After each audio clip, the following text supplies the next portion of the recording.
tout va bien. On est bien? Tout se passe bien? Nickel. Eh ben écoute, c'est très Parfait. bien. Voilà, on en a deux. On en aurait un troisième peut-être qui se balade par David, là? Non. David est parti faire pipi. David n'est pas bien. Mais c'est parfait, comme toujours. Ah, voilà, ok. Il met toujours Ah, son il va petit pas temps de faire. pause hein, pour qu'on croie qu'il est pas là. Il se laisse attendre hein, à chaque fois. Non, je, Le non, suspense. je suis là. Ah, d'accord, ok. Ah, Très bien. mais je suis là. Tu es là, tu es toujours là. Je suis C'est là et magnifique. bien Ah bah tiens, là. vu qu'on va passer à nos news, je ne suis pas allé faire mes petites recherches, mais j'ouïs dire qu'apparemment, une certaine ministre de la Culture se serait présentée au journal télévisé aujourd'hui et aurait peut-être annoncé les prémices d'une date de réouverture des lieux culturels. Est-ce que Tiens vous êtes au donc. courant de ça? Du tout. Pas vraiment. Je sais qu'elle est passée, j'ai un peu suivi ce qu'elle a dit, mais qu'elle allait faire des expérimentations et On t'écoute. que. Mais il n'y a rien de clair, hein. Rien n'est très clair visiblement de ce que j'ai vu ce matin dans son interview. D'accord. Il y aurait un espoir en avril, mais rien n'est précis. Ils vont d'abord faire une expérience, je crois que c'est à Marseille, d'ouvrir un théâtre ou une salle de cinéma avec des gens qui seront à la fois non positifs au Covid, des gens positifs. Ils vont tous rentrer et ils vont voir comment ça va se propager. Est-ce qu'il va y avoir des contaminations ou non, en respectant un protocole, bien sûr. Et à partir de là, ils vont décider s'il est possible ou non d'ouvrir, avec un protocole évidemment, les salles de spectacle, que ce soit théâtre ou cinéma. Mais rien n'est posé, quoi, D'accord, ok. de ce que j'ai suivi. Eh ben écoute, très bien, ça aurait été la semi-info du jour. Je j'ai pas été vérifié plus que ça, mais voilà. Tu vas garder la parole comme exciteur. Puisque comme vous le savez maintenant, les news, moi je m'en occupe plus, hein, parce que bon, je suis un gros fainéant. Et du coup, c'est mes chroniqueurs qui vont chercher des news et qui décident d'en parler eux-mêmes, comme des grands. Et comme exciteur, tu ne déroges pas à la règle, puisque tu vas non pas nous parler de Camelot, mais bien du roi Arthur, mais cette Non. fois-ci fait par Zack Snyder. Explique-nous tout, qu'est-ce que c'est que ce charabia?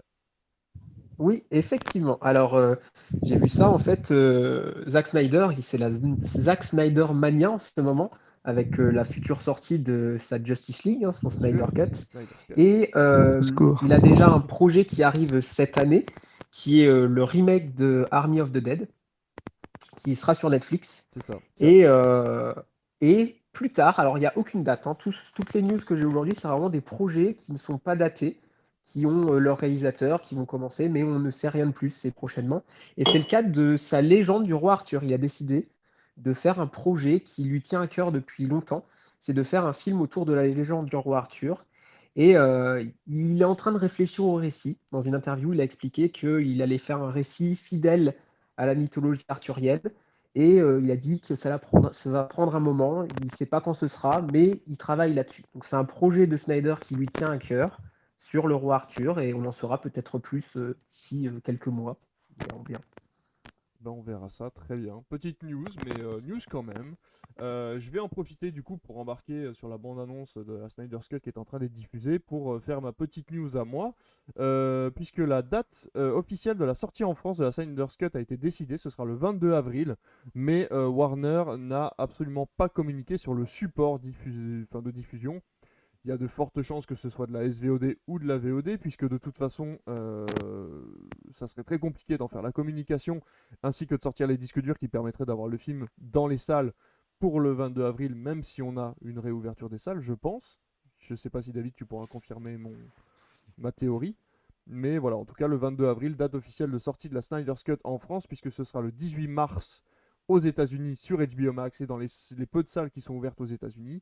Donc voilà, je pense que ce sera le temps de sortir le doublage et la VOST, très certainement en version numérique et peut-être, on l'espère, en version physique dans nos magasins préférés. David, est-ce que tu confirmes ma théorie?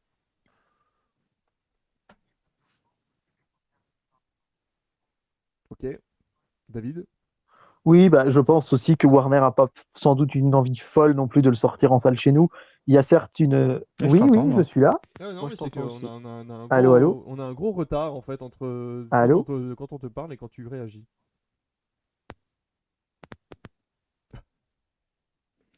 Effectivement. Ça Ah commence. bah, c'est curieux. David, es-tu parmi nous? David, es-tu là? Je disais donc, je vais parler, même si vous l'avez en retard, c'est pas grave. Je pense que Warner n'a peut-être pas une envie folle ou incroyable de sortir le film en salle, à mon avis, du fait que Justice League n'a pas fonctionné très fort en France et que s'il y a une hype au niveau mondial, elle est quand même très centrée sur les États-Unis. Et je ne sais pas si vous m'avez entendu, donc je continue de parler. On t'a entendu. On t'a entendu, vas-y, continue. Ah oui, un Ouais. sacré Vous décalage. m'avez entendu? Bon, donc je disais oui, voilà. Je pense que la hype, elle n'est pas phénoménale, même si Attends, On t'a attends, entendu. Comics David, Peter pourrait attends, nous en dire plus, attends, c'est lui le attends, spécialiste comics. Mais attends, c'est vrai qu'un film aussi long, attends, David, on va essayer de récupérer ça parce que ça va pas être possible sur toute l'émission. Je vais te sortir de la conversation et te récupérer. Attends 2 petites secondes. Un petit lac sonore, mais tout va revenir, ne vous Tout va inquiétez bien, pas. tout va bien. On a Tout se l'habitude. passe bien. David, Tout est pardonné. oui, David, es-tu Ah, là? voilà. oui, je suis là. Ok, parfait. À Parfait. partir de maintenant, tu nous parles de ta théorie. De ma théorie, est-ce qu'elle est exacte ou pas? Alors je disais que je pense, il faudra demander confirmation à un comic qui s'y connaît plus peut-être que moi sur le sujet, mais je pense que Warner n'a pas une envie folle de sortir le film en France. Parce que déjà Justice League n'a pas marché très fort. Certes, il y a une hype un peu mondiale autour de ce projet, mais sans doute pas suffisamment pour drainer assez de monde en salle chez nous. Même lors de ses diffusions télé, TF1 avait beaucoup investi sur Justice League et ça n'a pas marché très fort. Donc je pense qu'en France, ils ont tout intérêt à le sortir plutôt en Blu-ray, comme ils vont faire avec Wonder Woman 84, en Blu-ray et peut-être en VOD. Toujours est-il que, voilà, de par son format et de par l'ampleur de la chose, c'est vrai qu'il y a quand même relativement peu de chances de le voir en salle, même si j'avoue que moi j'aurais bien aimé le voir sur grand écran. Ouais. Je pense que la situation, clairement, elle est liée au fait que les salles soient fermées chez nous. Et comme nous n'avons pas HBO Max, parce que sinon on l'aurait sur HBO Max, comme tout le monde, tous ceux qui n'ont pas les salles ouvertes, il y a le problème avec OCS, le deal, jusqu'en 2022, je crois, qui fait qu'on est bloqué avec OCS, qu'il faudrait que ce soit sur OCS, mais en même temps, ils ne veulent pas le donner à OCS, et du coup, tous les Mm. produits HBO Max sont bloqués, en grosso modo, pour nous, ils ne peuvent pas être en streaming, et les salles étant actuellement fermées, on ne peut pas les avoir en salle non plus. Donc Zut, Warner je va ne vais faire pas pouvoir le l'impasse, voir. et tant pis pour nous. Ok, bon bah on verra à ce moment-là. De toute façon, d'ici le 22 avril, tout sera éclairci. De toute façon, déjà Voilà. d'ici le 18 mars, à mon avis, je pense qu'entre le 18 mars et le 22 avril, beaucoup de gens auront réussi à se le procurer. Euh, Bien que ce ne soit pas quelque chose que je préconise, bien entendu, hein, et je vous souhaite à tous d'attendre la sortie de Wonder Woman 1984 pour l'acheter en DVD Blu-ray plutôt que de le trouver sur Internet. Mais bon, ça c'est les choix de Bah, chacun. ça, c'est un gros problème, effectivement. Le piratage va jouer. Le fait de l'avoir ne serait-ce qu'un mois plus tard, les gens qui vont vouloir le voir vont le télécharger illégalement. C'est Et ça, clairement des films de hype, hein. C'est des films à voir dans c'est les ça, hein. premiers jours d'exploitation parce qu'on sait qu'après sur Twitter et sur les réseaux, de toute façon, ça va bombarder d'informations et il n'y aura plus aucun intérêt. Enfin, Bah, pas aucun intérêt. c'est- On c'est- pourra voir le film quand même, mais il y aura moins d'intérêt à le voir puisque tout aura été étudié et spoilé, quoi. c'est ça qui est compliqué avec ce qu'on vit maintenant. On a l'exemple actuel de la série WandaVision que j'aime beaucoup, que j'adore même. Je veux dire que c'est une excellente série On en dont parlera je regarde évidemment. les épisodes toutes les semaines. Et là, cette semaine, avec ma copine, on n'a pas eu le temps de le regarder. Donc, on va le regarder le week-end prochain. On va regarder deux de suite, du coup. Mais alors là, je zigzague sur les réseaux sociaux pour ne pas me faire spoiler. C'est une vraie horreur, quoi. Ah, Pour c'est pas sûr, savoir ouais. ce qui s'est passé dans l'épisode 7, quoi. Bien Donc, sûr. c'est ça qui est toujours difficile, je trouve, avec ce qu'on vit à l'heure actuelle. C'est que moi, j'aime les réseaux sociaux. J'y suis souvent. Il y a des trucs super. Mais en point de vue spoil, et moi, pour le coup, je suis tellement intrigué par la Snyder's Cut que j'ai pas envie de me la faire spoiler le 18 mars. Mais bon, on ne citera pas de nom, mais quand on voit qu'un des plus gros youtubeurs français, en plus que j'adore, a fait une vidéo review sur Wonder Woman 84, alors que je pense qu'il était impossible de le voir légalement, à part s'il a utilisé un VPN, c'est des choses qui me Mais chagrinent même un petit avec un peu, parce que VPN, hein. Tu peux pas Ouais, avec un VPN. Même avec Il un ouais, faut VPN. donc, avoir un compte américain, il faut ouvrir un compte à ton nom aux États-Unis. ouais, donc bon, du coup, voilà. Donc, faut être déterminé, quoi. Je trouve ça vraiment, je trouve ça dommage parce que si même les gens, les artistes, parce que je considère que les youtubeurs sont une forme d'art, quelque part soutiennent pas le cinéma Alors, en l'occurrence, Wonder Woman ne sera pas sorti en salle, mais vous voyez ce que je veux dire, quoi. Mm, Je mm. trouvais ça un peu dommage de faire la promotion d'un film qu'on a vu illégalement. Mais bon, c'est pas non plus un grief Non, très mais violent, mais ouais, mais bon, c'est surtout voilà, que, enfin c'est un voilà, peu dommage, on quoi. voit clairement qu'ils le disent dans la vidéo. Enfin, c'est un peu, Ouais, je trouve ouais, ça un peu dommage quand t'as autant de notoriété, mais bon, on va pas s'étendre là-dessus. Mais ouais, je suis vraiment d'accord là-dessus. C'est pas bien de sa part avec toutes les reviews qu'il peut faire de tous les films qui peuvent sortir, ne serait-ce qu'en VOD ou en SVOD. Alors, je sais qu'il est spécialisé là-dedans, dans toutes les geekitudes et ce genre de choses, mais je pense qu'il y a plein de choses à faire en dehors d'aller télécharger illégalement un film pour en parler sur la chaîne. Euh, tout à fait. quand on voit comment dire, tout le contenu que lui propose déjà de base, quoi. On Ouais. va essayer de pas s'étendre là-dessus. David, je vais te laisser la parole. On parlait justement des diffusions de la Justice League qui n'ont pas eu beaucoup de succès sur TF1. Et c'est également C8 qui a eu la fâcheuse tendance à être en dessous des chiffres voulus et qui du coup nous annonce une bien mauvaise nouvelle. Ouais, alors je vais me faire le porteur encore une fois des nouvelles télé. Alors j'adore la télé, c'est vraiment une passion que j'adore partager avec vous. J'espère vite pouvoir redevenir aussi un petit peu spécialiste cinéma, parce que ça veut dire que les salles auront réouvert. Mais en tout cas, effectivement, c'est pas une très bonne nouvelle pour le cinéma. On pourrait dire que c'est assez anecdotique. Et en fait, c'est pas vraiment le cas. C'est-à-dire que C8 a décidé de supprimer sa case cinéma du vendredi soir. Est-ce que vous m'entendez toujours Ouais, bien? on t'entend. Par Oui, contre, on t'entend. Oui, oui. j'ai un écho. J'ai un écho. Je sais Oui, pas j'ai un si. écho, c'est Ouais. pour ça que je dis ça. Ouais, j'entends de l'écho, moi, c'est pour ça Ouais. quand je parle. Alors, je sais pas Mais si certains d'entre vous ont un haut-parleur ou un micro proche de leurs écouteurs, mais on a un petit écho du coup. Non? donc Vas-y, vas-y, vas-y. C8 qui a décidé de supprimer sa case du vendredi soir, c'est pas une très bonne nouvelle. Et c'est pas une très bonne nouvelle à plusieurs égards, puisque je vous rappelle que jusqu'à il y a quelques mois, je crois que ça date d'avant l'été, juin, il était interdit de diffuser du cinéma le mercredi, le vendredi et le samedi soir à la télé, pour inciter les gens à aller en salle ces soirs-là. Et le mercredi soir, il y avait Arte qui avait une dérogation, puisque c'est une chaîne franco-allemande, et il y avait France 4 qui avait une dérogation exceptionnelle, puisque c'est une chaîne du service public, pour diffuser du cinéma. Et au moment où il y a eu cette libération des créneaux et la possibilité de diffuser des films, il y a eu véritablement une explosion des films sur ces cases-là, puisque bah, évidemment toutes les chaînes ont voulu essayer d'y mettre quelque part leur grain de sel et leur grain de cinéma, si je puis dire, bien que le samedi, c'est bon de le rappeler quand même, le samedi, une chaîne de télé n'a le droit de diffuser que du cinéma art et essai en prime time ou des films qu'elle a produits elle-même. C'est-à-dire qu'en fait, il n'y a quasiment pas eu de cinéma le samedi soir à la télé depuis que la loi est passée. Il y a seulement M6 qui avait proposé Les Belles et Sébastien, Le Petit Nicolas, des films qu'elle avait produits elle-même. Mais là où c'est intéressant, c'est quand même la case du mercredi, qui avait donc deux films de proposer, avant sur Arte et sur France 4.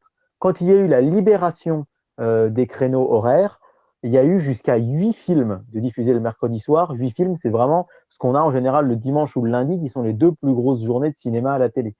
Et aujourd'hui, quand vous prenez votre programme télé, si vous y jetez un œil, eh bien, le mercredi soir, bah, si on prend par exemple le mercredi 3 mars qui va arriver, on a de nouveau que deux films à la télé. C'est-à-dire qu'on a Arte qui a gardé sa case et on a France 4 qui l'a supprimée, elle. Donc on a Arte seulement et Sister qui passe du cinéma. Et c'est vraiment pas une bonne nouvelle pour le cinéma, encore une fois, parce que ça montre que bah, finalement, les chaînes de télé ont très vite abandonné parce que les audiences n'étaient pas folles. Et C8 avait eu qui appartient au groupe Canal encore une fois, donc qui a des droits cinématographiques de pas mal de films, avait eu cette idée audacieuse de dire on va proposer des blockbusters le vendredi soir, en janvier, février, parce que il y a le couvre-feu, parce que de toute façon, voilà, c'est l'hiver, c'est pas intéressant, même si vous avez un jardin, d'être dehors le vendredi soir. Et ils avaient voulu faire cette case pour les gens qui n'ont pas des très gros moyens, qui n'avaient pas les moyens d'avoir des plateformes de SVOD, de s'abonner à Netflix, de passer du cinéma, des blockbusters, à grand spectacle, chaque vendredi soir, des films plutôt familiaux. Et en fait, il y avait un seuil, on va dire, de réussite chez C8 aux alentours de 500 000, 600 000, 700 000 spectateurs le soir. Et c'est un seuil qui a été parfois dépassé, parfois non, malheureusement. Et là, donc, la décision de la chaîne a été de supprimer sa case cinéma qui disparaîtra. Il y en aura encore un ce vendredi, mais avec l'arrivée du mois de mars, ce sera terminé. Il y a eu notamment le cas de la diffusion des Nouveaux Héros il y a 15 jours qui n'a pas marché du tout, qui a fait que 475 000 téléspectateurs, ce qui n'est vraiment pas très fort. Et alors là, surtout, l'énorme flop, et ça me fait de la peine parce que c'est un film que je trouve sympa, moi, de Ninja Turtles 2, qui a fait seulement 370 000 téléspectateurs. Sachant que le film, alors en plus, il tire un peu contre son camp et contre sa propre équipe, mais Cyril Hanouna a visiblement passé son temps lors du Touche pas à mon poste qui a précédé de dire que c'était un film de merde, entre guillemets, à pas regarder. Enfin, il a pas dit des termes comme ça, mais il a passé son temps à chambrer le film, chambrer la chaîne, alors ça n'a pas incité les gens à rester non plus. Mais en tous les cas, voilà, C8, à partir de la semaine prochaine, va passer Enquête exclusive. Donc, une émission, enfin, Enquête exclusive, non, pardon, ça c'est le titre d'une émission d'M6. Mais Enquête sous haute tension, voilà, parce qu'en fait, il y en a sur toutes les chaînes des trucs d'enquête où on va suivre les gendarmes, où on va suivre, etc. Donc, voilà. Et après, le vendredi 12 mars, ce sera la diffusion du concert À tendre et tête de bois, qui est donc un concert, la tournée des années 60 et 70. Donc, ça a été un semi-échec parce qu'il y a eu quand même des films à plus de 800 000 téléspectateurs. Le plus gros succès, je crois que c'était avec 815 000 spectateurs, c'était L'Âge de glace 4. Il y a eu un carton aussi à 800 000 spectateurs avec Premier Contact. Mais je pense que la raison, ça c'est officieux, mais je suis sûr, allez, à 90% que c'est ça, elle n'est pas arrêtée que parce que les audiences étaient moyennes, parce que, encore une fois, des films à plus de 800 000, ils ne s'y attendaient pas quand même à ce point-là chez C8. Mais je pense que c'est surtout l'arrivée de koh qui a modifié vraiment les choses. Puisqu'il faut savoir que C8 s'est toujours adapté à TF1 et a toujours modifié ses prime time du vendredi soir, enfin très souvent. Il y a Cyril Hanouna qui avait été très longtemps en prime time le vendredi soir, et dès que koh arrivait à l'antenne, hop, son émission migrait le jeudi. Parce que koh c'est un public plutôt jeune, c'est un public, on va dire, qui regroupe toutes les catégories socio-professionnelles, mais c'est plutôt des jeunes dynamiques, c'est le public de Netflix, c'est le public des plateformes, etc., qui regardent koh. Et du coup, bah, c'est un peu le même public parfois qu'Hanouna. Donc Hanouna avait été changé de jour.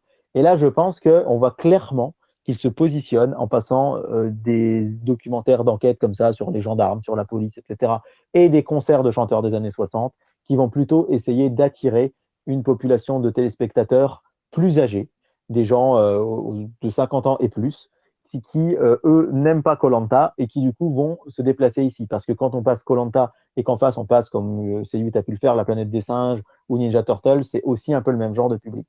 Donc, je pense que cette case, elle a peut-être pas complètement disparu. On en parlera à la fin de la saison de koh. Peut-être que des films vont revenir à la télé.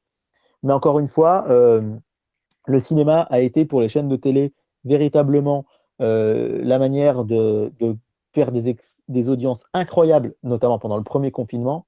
On rappelle que TF1 ne passe actuellement et ne passait avant qu'un seul film par semaine le dimanche soir à 21h. Pendant le confinement, TF1 avait mis des films le lundi, le mardi, le jeudi et le dimanche. France 2 avait mis des films tous les après-midi, y compris le week-end.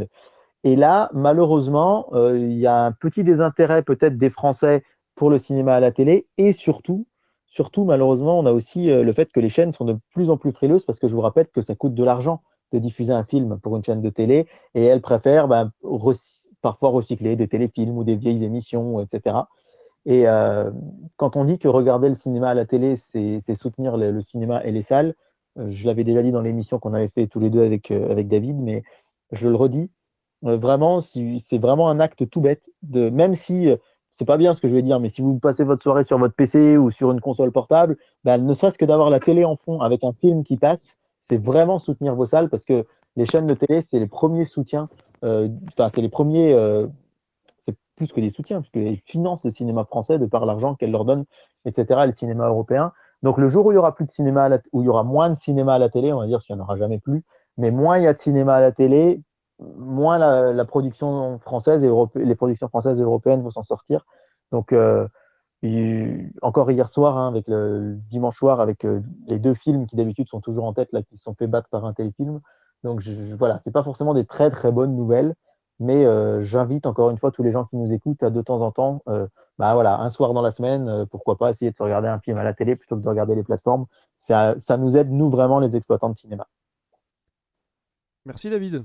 Merci pour ce sujet du coup et de nous rappeler que jeter un petit coup d'œil à sa télévision de temps en temps, ça peut être utile. Moi j'avoue que j'avais mis Ninja Turtle 2 sur C8, enfin j'avais pour projet de le regarder en entier.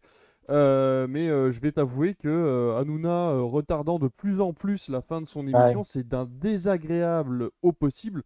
Alors, il y a des fans d'Hanouna. Je ne juge pas absolument pas cette émission. Moi, je ne l'aime pas, je l'apprécie pas, mais je comprends qu'il y ait des gens qui l'apprécient à ce moment-là. Mais par contre, c'est la première fois en fait que je vois quelqu'un avec autant d'assurance dépasser son créneau horaire sans forcément prendre en compte les personnes qui souhaitent regarder le programme Ah mais qui le suit sans regarder son émission à lui. Et je pense que c'est un problème d'ego énorme. Et j'ai vraiment trouvé ça très désagréable de devoir zapper d'une chaîne à l'autre parce que je ne voulais pas regarder la fin de son émission, parce que je trouve que les sujets abordés ne sont pas intéressants. Donc j'ai zappé d'une chaîne à l'autre en attendant que mon programme commence et j'ai trouvé ça très très désagréable. Et j'ai bien failli ne pas regarder Ninja Turtle à cause de ça. Mais on va être clair, si aujourd'hui les prime time commencent sur C8 et TMC à 21h15, voire 21h20, et toutes les autres chaînes à 21h05, c'est 100% du fait de Cyril Hanouna. Il a réussi à décaler tous les prime time le soir, puisque de base, Touche pas à mon poste, c'était 18h30, 20h en gros. Puis petit à petit, l'émission a débordé jusqu'à 20h30. Et puis un jour, ça a débordé un petit peu jusqu'à 20h45, 20h50. Et là, c'est là que l'émission s'est vraiment mise à cartonner, parce que sur TF1, France 2, les grosses chaînes nationales, qu'est-ce qu'il y a à ce moment-là? Il y a de la pub entre la fin du journal et le début du prime time. Donc, les gens allaient sur la 8 en attendant que leur film commence, etc. Et un jour, il s'est dit, bah, puisque c'est ça, on va aller jusqu'à 21h10, 21h15. Comme ça, les gens vont même passer plus de temps et pourquoi pas louper le début de leur film sur TF1 et France 2. Et du coup, ayant loupé leur film, ils vont rester sur C8. Suite à quoi, Quotidien est arrivé. Et Quotidien a fait la même s'est calé sur les horaires d'Hanouna pour finir à la même heure qu'Hanouna pour pas qu'il lui prenne de la place. Et c'est Hanouna qui le dit lui-même, et c'est le président d'M6 a confirmé que le président d'M6 un jour l'a appelé et lui a dit bah, pour t'emmerder, on va laisser nous scène de ménage jusqu'à 21h05 pour que les gens qui regardent scène de ménage ne zappent pas sur ton émission. Et du coup, les prime time d'M6 ont commencé à débuter à 21h05. Et suite à ça, bah, qu'est-ce qu'on fait TF1 et France 2, etc. Ils se sont alignés parce qu'ils n'avaient pas le choix. Si leur film commençait à 20h50, les gens ne regardaient pas le début et du coup, les audiences chutaient ensuite. Et en fait, c'est dingue que ce mec ait réussi à lui tout seul. Il faut rappeler quand même que depuis 2008, les prime time de France 2, France 3 et France 4 commençaient à 20h35 avec la loi audiovisuelle de Sarkozy. Il a réussi quand même à faire décaler d'une demi-heure, voire de 45 minutes, le début de certaines soirées de télé. C'est hallucinant. Enfin, ça mériterait tout un sujet parce que voilà, c'est quelque chose qui, comme je vous l'ai dit, qui m'intéresse beaucoup et surtout que je trouve dingue, quoi. Qu'un mec avec son émission et puis peut-être aussi un peu son ego, effectivement, il a réussi à décaler tous les prime time de la télévision française. C'est absolument incroyable. On fera une émission spéciale télévision, je pense, un de ces quatre. On avait décidé de faire une semaine normale, une semaine thématique. Je pense qu'on fera peut-être d'ici 3 semaines, 4 semaines, du coup, une émission spéciale télévision. Ça pourrait être sympa, surtout si ça se fait un peu avant la réouverture des salles. On verra ça à ce moment-là. On va redonner la parole à nos deux autres chroniqueurs, fort silencieux depuis tout à l'heure. Et On écoute, on je écoute. vais récupérer The Fabust avec moi et tu vas nous parler de la future adaptation de Running Man par Edgar Wright, qui est un réalisateur que j'apprécie énormément. Dis-nous tout, qu'est-ce que c'est que ce projet? Mais j'ai choisi cette news juste pour toi. Oh, c'est Voyons. très gentil. Non, je l'ai vu passer. J'avais pas trop de sujets d'actualité à traiter. Et je me suis un peu penché sur celui-là. Et j'ai trouvé quelques notions intéressantes. Donc, Running Man, vous avez peut-être, vous, en tête, du coup, le film de 87, réalisé par Glaser, avec Schwarzenegger dans le rôle principal. Je sais que le film a un petit peu un peu marqué les gens. Et peut-être que parmi vous, certains auront lu à la place ou même aussi le roman de Stephen King, qu'il avait écrit d'ailleurs sous un pseudonyme Richard Bachman, je crois, si je ne me trompe pas. Donc le film, en fait, nous propulse dans des États-Unis effondrés et soumis à un État policier et totalitaire. En gros, les gens regardent la télévision et un petit peu pour passer leur colère, leur lutte sociale, pour les tempérer, les canaliser.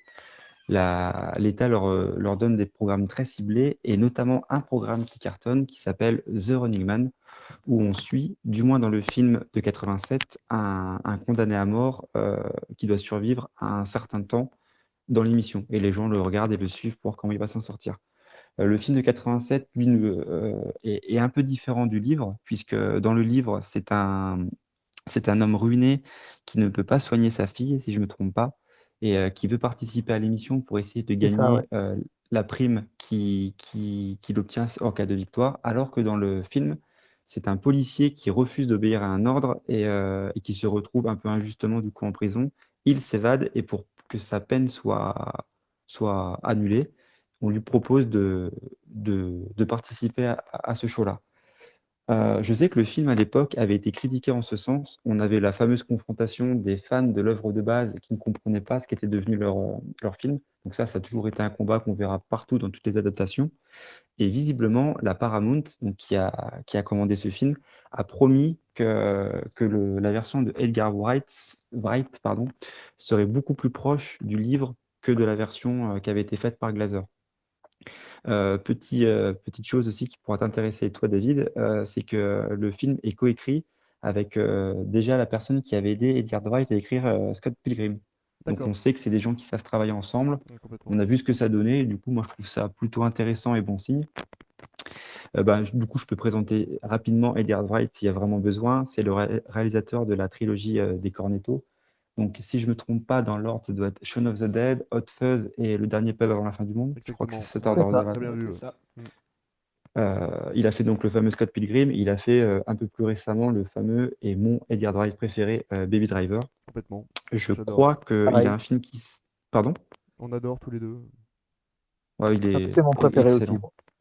Et Pareil. je sais qu'il a un film qui doit sortir normalement, qui était prévu en avril, si je ne me trompe pas. C'est sa première vraie tentative dans le cinéma d'horreur. Je ne me souviens plus comment il s'appelle, mais je sais que c'est censé arriver. Je suis assez curieux de voir ce que la maestra Je sais lequel c'est. et le visuel déluré de Wright peut faire dans ce genre de thème-là.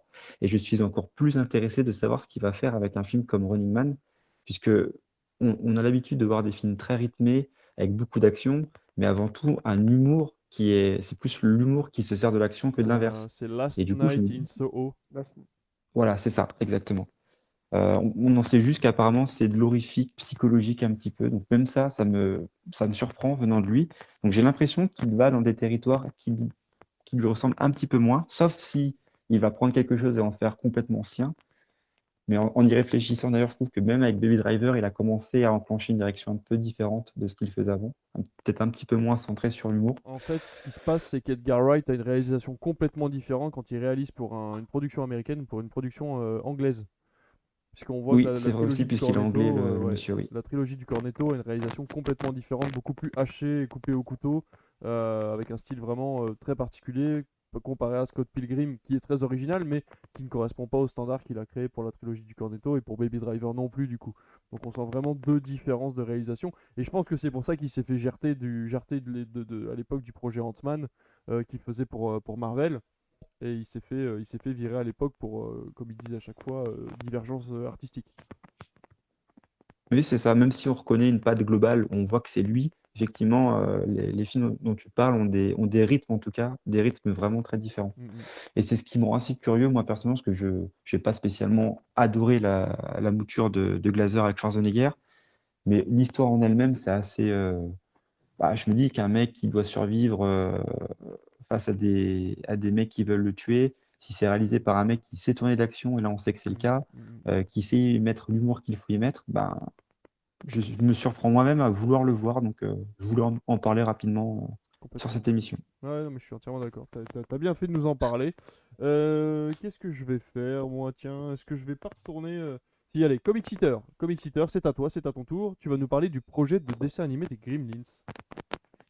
Oui, alors les Gremlins, donc pour ceux qui ne connaissent pas, c'est deux films, donc une série de deux films, dont le premier, parce que le deuxième, je suis pas sûr, mais je pense que c'est Joe Dante aussi, hein, pour le second, Oui. vous me Oui, rectifierez. tout à fait. Donc un film vraiment qui est un de mes films préférés, film de Noël, film de monstres, film de comédie avec un humour noir, beaucoup beaucoup de choses, qui a bien vieilli pour le coup, avec sa petite peluche, comme vous voyez là à l'écran, c'est Mogwai, qui ont marqué toute une génération. Et donc la série s'est terminée il y a maintenant 30 ans, hein, plus de 30 ans, et elle va revenir déjà sur HBO Max pour être précis, avec une série d'animation pour commencer qui s'appellera Secrets of the Mogwai, donc ces petites créatures mignonnes, hein, pas les gremlins qui sont les monstres. Et ce projet donnerait espoir, notamment à l'acteur principal de la série, qui s'appelle Zach Galligan, qui voudrait voir une suite, donc un Gremlins 3, être réalisé. Mais pour ça, il faudrait que les gens aient envie de voir les Gremlins et ça va passer par le succès potentiel de ce dessin animé pour voir si la licence peut attirer un nouveau public et du coup relancer la machine puisque aujourd'hui peut-être que les gens n'en ont rien à faire des Gremlins. Donc on va voir ce que va donner cette série sur HBO Max et si elle peut relancer un projet, que ce soit une suite puisque c'est ce qui est privilégié ou un reboot peut-être même de la saga. Ok, bah il faut voir. Après, si l'animation est aussi travaillée que les films animés DC Comics, qui pour le coup sont plutôt jolis et agréables à regarder, j'espère que ça aura la même qualité. J'ai entendu parler que ce projet du coup prendrait place dans les années 30, les origines du coup Voilà. du Mogwai, ouais. Donc ça peut être intéressant. Après, c'est des projets HBO Max, comme on en voit des dizaines là en ce moment, tout comme Disney Plus prépare avec Stars, on en parlera tout à l'heure, tous ces nouveaux projets via ces plateformes de streaming. Je vais garder la main, on va continuer à parler de dessins animés puisque la nouvelle est tombée il y a quelques jours, voire peut-être même quelques semaines, et ça nous attriste vraiment tous. Blue Sky a été fermé par Disney. Puisque vous le savez, Blue Sky appartenait à la Fox. La Fox a été rachetée par Disney. Et Disney se trouvant en difficulté financière, à prendre avec des guillemets, liées à la Covid-19, ils ont décidé du coup forcément de faire des économies à droite à gauche.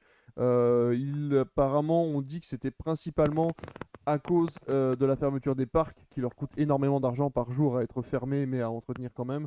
Donc ils ont décidé de fermer Blue Sky qui avait été créé en 1987, il y a donc 30 ans et qui nous avait amené de bons moments grâce à l'âge de glace ou encore Rio. Donc voilà, je suis assez attristé de cette nouvelle. Disney garde la propriété des films, donc ils ont vraiment fermé le studio, ils ne l'ont pas revendu. Ils veulent garder la propriété des films déjà sortis, mais par contre n'en créeront pas de nouveaux sous l'étendard de Blue Sky. Après, on ne sait pas trop ce que deviennent les équipes. Je pense qu'il y aura quand même des personnes qui ne seront pas récupérées par les studios de chez Disney. Mais on en saura plus, à mon avis, sur les prochaines productions de la maison aux grandes oreilles. Donc voilà, je sais pas, est-ce que ça vous l'âge de glace? Enfin, moi, je sais que le premier, ça a été quand même une grosse partie de mon enfance, mais ou de ma fin d'enfance, début d'adolescence. Mais voilà, j'étais plutôt triste d'apprendre ça parce que je trouve que c'était un studio qui avait tenté pas mal de choses à l'époque et qui se démarquait un peu des autres. Donc Oui, C'est c'est un toujours gâchis de plus, dommage de quoi. perdre un studio qui faisait un peu de diversité, quoi. Je veux dire qu'on enlève un concurrent à Disney, finalement, même si c'est eux qui l'avaient. encore un, Parce ouais. que Disney, moi, je trouve personnellement que Disney et même Pixar, de plus en plus dans ces dessins animés, ces films d'animation tournent sur une recette qui se répète. Je l'ai ressenti, j'ai regardé récemment Vaiana et j'étais très déçu parce qu'il a de grandes qualités, mais la recette est toujours la même. C'était pareil pour Soul et de plus en plus, je me retrouve à regarder des films Disney et à me dire c'est toujours pareil. La magie n'est plus là. C'est vrai, c'est vrai, c'est vrai. C'est vrai que j'ai vu La Reine des Neiges 2 il y a pas longtemps et j'ai trouvé ça d'une redondance sans nom, puis hyper Mhm. compliqué. Ils ont voulu passer tellement de messages à la seconde qu'on comprend plus rien. Le scénario est hyper compliqué, il n'y a rien d'expliqué. À la fin, elle se retrouve à être le cinquième élément. Enfin, les gamins ne comprennent rien. Moi, j'ai regardé ça avec deux enfants. Ils ont l'habitude, ils l'ont vu 15 fois, donc du coup, bon, pour eux, ça paraît normal, mais dans la compréhension même de l'histoire, il n'y a pas de comment dire, il n'y a pas de continuité, quoi. C'est vraiment assez particulier de voir un dessin animé aussi brouillon quand on voit le succès qu'a été le premier. Moi, ça m'a un peu choqué, mais bon, après, voilà, c'est tant que ça fait des chiffres, finalement. Je suis resté de glace. Oh, Ce qu'on- joli! Ce fut la Ouais, Ah, première il de en la fallait bien soirée. une, hein. Bah oui, oui, il Ah, en je ne l'ai pas faut. encore fait. D'habitude, vous êtes plus dynamique et beaucoup plus, comment dire, prolifique que ça, d'habitude, en termes de jeu de mots. Mais voilà, la soirée n'est pas terminée, hein. Il nous reste encore quelques minutes ensemble, donc tout n'est Mais pas ce perdu. qu'on peut regretter d'autant plus, c'est que Blue Sky était en train de travailler sur l'âge de glace 5 et Ouais, que et sur un le projet projet était secret, ouais. avancé. Donc, Ouais, ouais, et sur un ouais. projet secret, donc Mm. pourquoi ne pas aller au bout de ces projets? Moi, j'ai pas vraiment d'affect avec les films Blue Sky. L'âge de glace, c'est sympa, Rio aussi, mais bah, c'est vraiment dommage parce que effectivement, là maintenant, on a DreamWorks qui est quand même un peu brinque-ballant, si on peut dire, en grand Mhm. studio d'animation. Ils font des trucs chouettes, mais ils les sortent de manière de plus en plus espacée. Les derniers n'étaient pas forcément des grands succès. Mm. Et puis, bah, heureusement qu'on a Universal et Illumination avec les mignons, moins moches et méchants, etc., qui sont là pour le coup, qui se démarquent à cette Disney Et voilà, n'ayant pas d'affect pour Blue Sky, je suis quand même très attristé. Et d'ailleurs, je ne l'ai pas dit tout à l'heure, mais le dernier film de C8 en prime time le vendredi, ce sera ce vendredi et ce sera Ferdinand, qui est un film Blue Sky, justement, Ah l'un bah des voilà. derniers qu'ils ont. Que Voilà. je n'ai pas vu d'ailleurs. Ouais, Que vous moi non pouvez plus. voir vendredi soir à 21h. Officiellement 21h05, mais avec Cyril, vous savez très bien que ce sera 21h20 sur C8. Eh bah écoute, on lève le Hmm. point et on sera devant C8 vendredi prochain. On se donne le mot, on essaye au moins de laisser une de nos Pourquoi pas. télévisions allumées sur la chaîne C8 pour faire un spectateur de plus, si ça vous tente. Sinon, eh ben, tant pis, de toute façon, c'est leur dernière diffusion le vendredi soir. Rien ne dit qu'ils ne recommencent pas d'ici quelques mois, peut-être en été. Oui, bien sûr. On sait On en jamais. reparlera, je pense. On en reparlera. On va reparler aussi de Joss Whedon. Je garde la main puisque après les accusations de l'acteur qui faisait Cyborg dans Justice League, qui s'était plaint du comportement du réalisateur sur le tournage de Justice League, on a maintenant les acteurs de Buffy contre les vampires qui commencent tout doucement à délier leur langue et à discuter sur les réseaux sociaux du comportement toxique du réalisateur d'Avengers. Et on a Charisma Carpenter qui a accusé Joss Whedon d'être tout simplement quelqu'un d'odieux sur les tournages de Buffy contre les vampires. Et ils ont été soutenus par Sarah Michelle Gellar, Michel Trachtenberg qui faisait Dawn et Amber Benson qui faisait Tara à l'époque. Et même David Boreanaz qui lui a accusé le réalisateur des mêmes mots. Il joue actuellement dans Bones d'ailleurs. Je ne sais pas si la série est terminée, mais en tout cas vous pouvez le voir dans cette série-là. Il a joué également dans Angel, donc il a été véritablement sous la direction du réalisateur.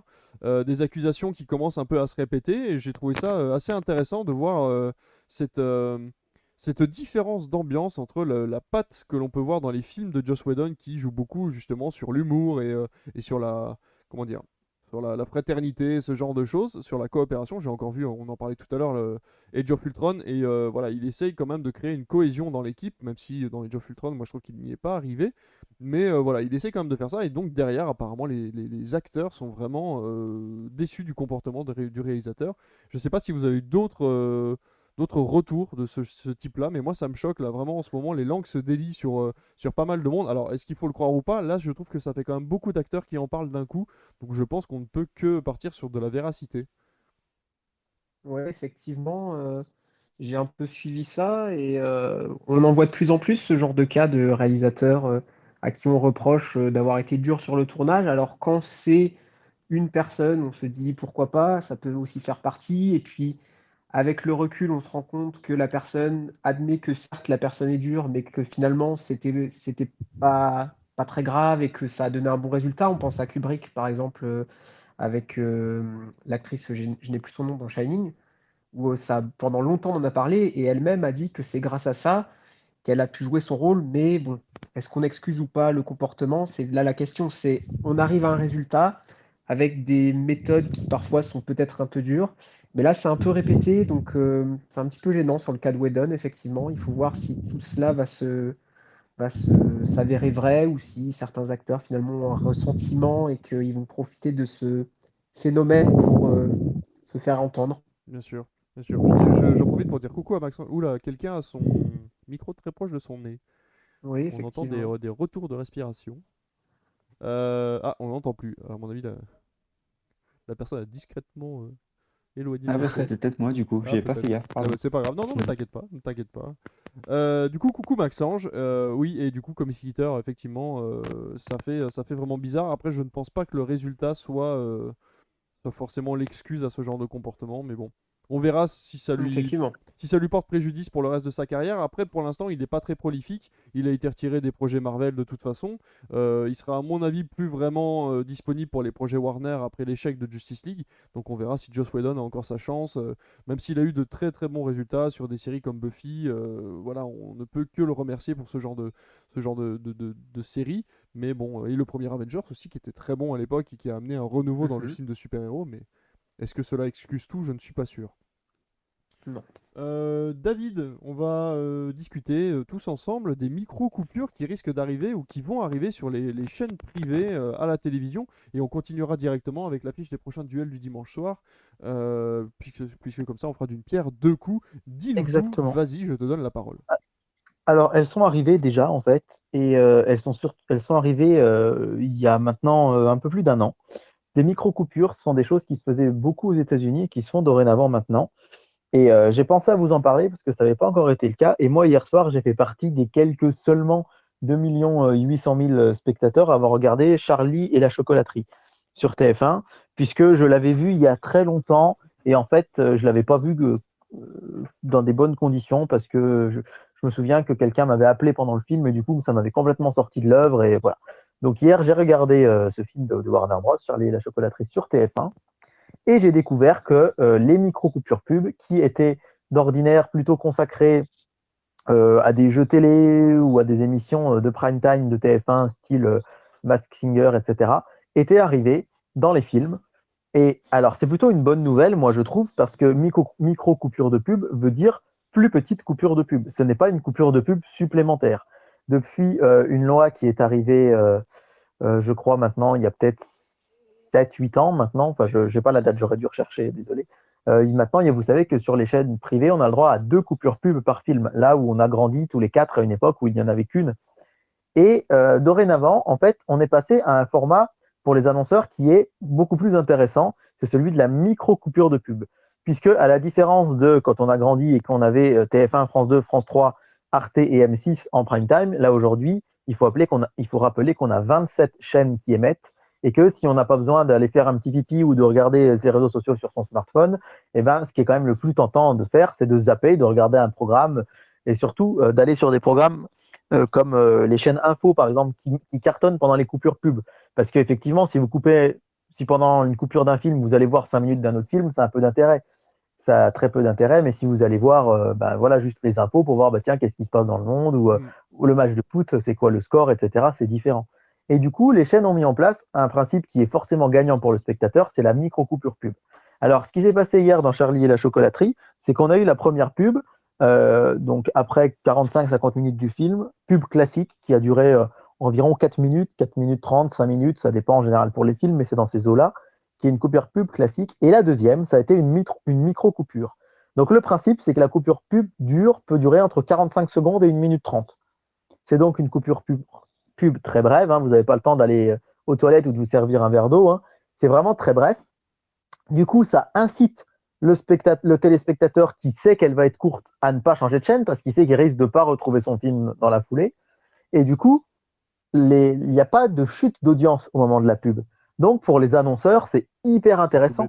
Donc, ce qui se passe, c'est que TF1 facture, alors, on n'a pas les chiffres exacts, mais c'est en moyenne 25% plus cher qu'une pub classique. Donc, ils facturent plus cher, donc la chaîne y est gagnante parce qu'en fait, avec cette augmentation, elle récupère l'argent qu'elle aurait eu si elle avait passé 10 pubs, quoi, alors qu'en fait, au final, elle va en passer que 2 ou 3. Je te coupe 2 petites secondes. Est-ce que c'est le même principe que quand je regarde Scène de ménage, par exemple, sur M6, et que ça met ce fameux petit panneau, votre programme revient dans 60 secondes? C'est un peu exactement. C'est ça qu'ils font. C'est exactement le même principe. C'est simplement que là, il est arrivé aussi dans les films, alors qu'avant, il était dans ce genre d'émission. Mais tu l'as très bien dit, c'est exactement ça. C'est arrivé aussi, et maintenant, ça se fait beaucoup dans les émissions en direct aussi, où le présentateur dit on revient vraiment dans moins de 60 secondes, donc ne bougez pas, on revient. Et c'est tout bénef parce que les chaînes, du coup, remportent beaucoup de l'argent grâce à ça. Et pour nous, spectateurs, effectivement, il vaut mieux avoir 60 secondes de pub que 4 ou 5 minutes. Donc, c'est quelque chose que je trouve qui est intéressant. Et comme c'est arrivé dans les films à la télé, et que du coup, maintenant, la deuxième coupure pub est beaucoup plus courte que la première, c'est vrai intéressant. Moi, je suis le premier à vouloir regarder un film en entier qui n'aime pas les coupures. Maintenant, c'est vrai qu'on y a été habitué petit. Et puis, comme je le disais une fois, une coupure pub, ça peut permettre d'aller aux toilettes ou consulter vos SMS, parce que moi, j'aime pas regarder mon portable quand je regarde un film. Ça me sort pas complètement du film, une coupure pub. Mais Maxence nous dit justement dans le chat, surtout que les programmes américains sont réalisés dans ce format-là. Et il a raison, c'est vrai que tout ce qui est séries télévision, etc., on a beaucoup d'écrans noirs, les fameux panneaux noirs qu'on a à la télévision sur les experts ou ce genre de choses, ce sont normalement aux États-Unis des coupures pub.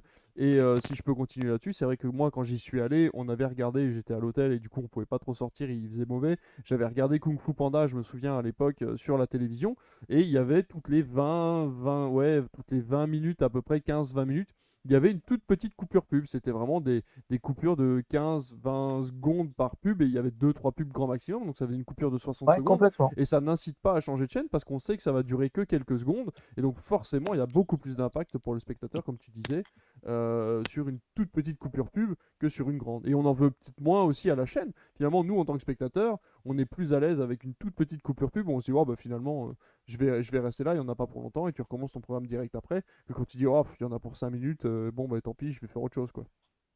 Bah, c'est exactement ça. Moi, pour en avoir fait l'expérience hier d'un film donc de Tim Burton que j'avais envie de voir et que je ne connaissais pas, bah, vraiment la deuxième coupure pub, je l'ai pas senti passer quoi. C'était comme si elle n'était pas là. J'ai souvenir qu'il y a eu une pub pour la vache qui rit, c'était la première et puis je sais pas, il y a eu une ou deux derrière et vraiment direct ça enchaîne. C'est vrai que c'est légitime de se plaindre des pubs à la télé. Maintenant, encore une fois, on rappelle que dans un épisode de 24 heures chrono, par exemple, ou des experts, ou même des séries plus récentes, aux États-Unis, c'est 4 à 5 coupures pub par épisode. C'est-à-dire que quand un épisode de 24 heures chrono qui est censé suivre, être une série en temps réel, un épisode de 60 minutes, chez nous, quand vous regardez un épisode, ou si vous le regardez demain sur Disney Stars ou si vous regardez en DVD, les épisodes font 42 minutes. Ce qui montre bien que vous avez 18 minutes de pub sur un épisode, sur 60 minutes, vous avez 18 minutes de pub et 42 minutes d'épisode. C'est quand même du ratio de 2 tiers d'épisode et 1 tiers de pub. C'est énorme. Donc là, ça relativise un peu. Et je trouve que bah, voilà, pour nous, c'est beaucoup plus appréciable d'avoir ce genre de choses. Donc voilà, c'était une petite news télé supplémentaire. Et est-ce que du coup, la deuxième partie de soirée télévision n'arrivera peut-être pas plus tôt que ce qui était prévu à la base? On serait peut-être pas sur du 22h30, 22h45 plutôt que du 23h, 23h15? Bah, disons que là, on est plutôt sur du. Ça dépend de la durée du film, mais en général, c'est vrai qu'un film de TF1, ça finit aux alentours de 23h, 23h10, du fait que le film commence à 21h05. Là, hier, je crois qu'on était sur du 22h56, 57. Donc, ça fait une deuxième partie de soirée, surtout quand il y a du cinéma, c'est appréciable de se dire que voilà, le film arrive un peu plus vite. Et puis, surtout, il faut avoir conscience que quoi qu'il arrive, les prime time font énormément d'audience. Si on appelle ça le prime time, ça veut dire, mot pour mot, ça veut dire vraiment le moment où le plus de gens sont devant la télé, et ça c'est historique depuis les années 50 que la télé existe, c'est vraiment à 21h que les gens sont le plus devant la télé. Et même si les prime time cartonnent, vous avez toujours la courbe qui va avoir tendance globalement sur un film à diminuer petit à petit parce que bah, les gens vont se coucher petit à petit, les gens vont pas au bout, le film leur plaît pas, etc. Et la deuxième coupure pub, du coup, souvent elle est moins chère pour l'annonceur que la première. Et en faisant des spots plus courts et du coup plus chers, la chaîne y est vraiment gagnante. Donc pour le spectateur, encore une fois, c'est mieux. Et puis comme tu le dis, ça fait une deuxième partie de soirée beaucoup plus tôt. Moi, j'aime bien des fois regarder aussi un film un peu tard. Et bah, quand le film commence je pense à Retour vers le futur 3, TF1 avait diffusé le 1 le mardi soir, enfin 15 jours avant Noël, et le mardi avant Noël, si vous vous souvenez, ils avaient mis le 2 et le 3 dans la foulée, parce que le 3 ne faisait pas assez d'audience pour avoir droit à son prime time le mardi suivant. Et du coup, il n'y avait pas encore ces micro-coupures. Et bah, ça va que je travaillais pas le lendemain, mais je me suis couché à 2h du matin, quoi. Alors que j'ai vu 2 films qui font même pas 2 heures chacun. Donc, enfin, je me suis couché, ouais, c'était pratiquement 2 heures. Donc, là, pour le coup, c'est du gagnant-gagnant, et pour la chaîne, et pour l'annonceur qui sait qu'il aura votre attention, et puis pour vous qui va avoir le film qui se terminera plus tôt. Tout à fait. Bah oui. Bon, bah voilà, bah, c'était hyper intéressant en tout cas, merci beaucoup.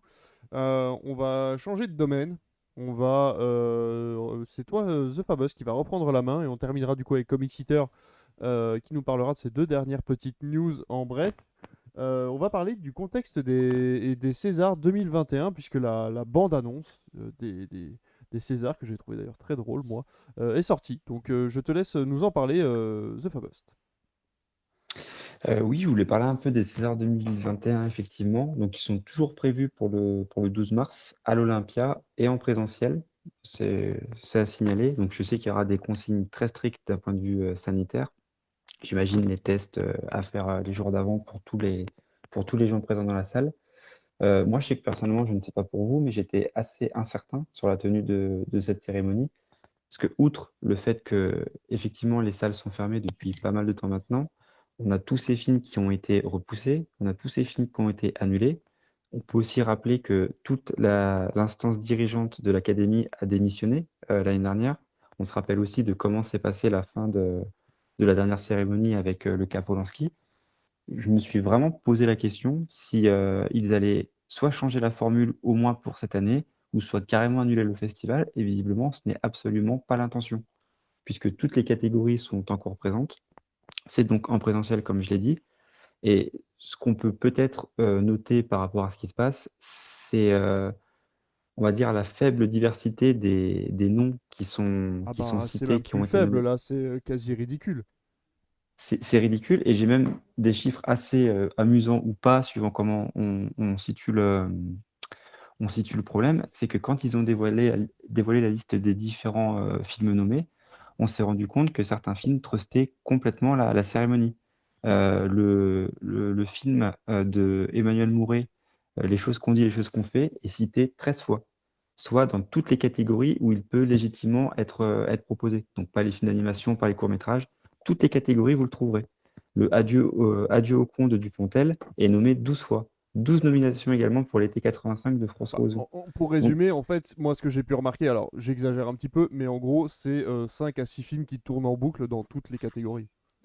c'est exactement ça. Au début, je m'étais dit, j'allais peut-être m'amuser à vous citer les films pour que vous me disiez si vous les aviez vus, pour qui vous vouliez éventuellement voter. Et en fait, ça sert à rien, puisque comme tu le dis, vous lisez les 5-6 films qui sont prévus sur le meilleur film ou meilleure réalisation, et vous avez globalement tous les nommés qui vont faire la cérémonie. Alors, quand j'ai vu ça, j'ai d'abord un peu fait la grimace, j'ai un peu fait la moue et je me suis un peu posé la question sur le pourquoi de la tenue de la cérémonie. Et puis j'ai vite changé d'avis en me disant que ben, fêter le cinéma, en fin de compte, dans ce contexte, c'était pas si mal que ça. Donc je reste content que la cérémonie ait lieu. D'autant que bah, moi aussi j'ai apprécié la bande-annonce. Le festival va être présenté par Marina Foïs. On sait que son texte va être écrit par Laurent Lafitte et Blanche Gardin. Moi j'aime beaucoup Blanche Gardin, j'aime beaucoup son humour. Surtout dans le contexte actuel, on sait qu'il y aura des choses à dire. Tu as cité le KHH Whedon tout à l'heure, mais on sait que ça arrive tout le temps hein, et sur chaque film maintenant quasiment. Donc, outre les choix prévisibles, moi, je salue le fait que la cérémonie aura quand même lieu.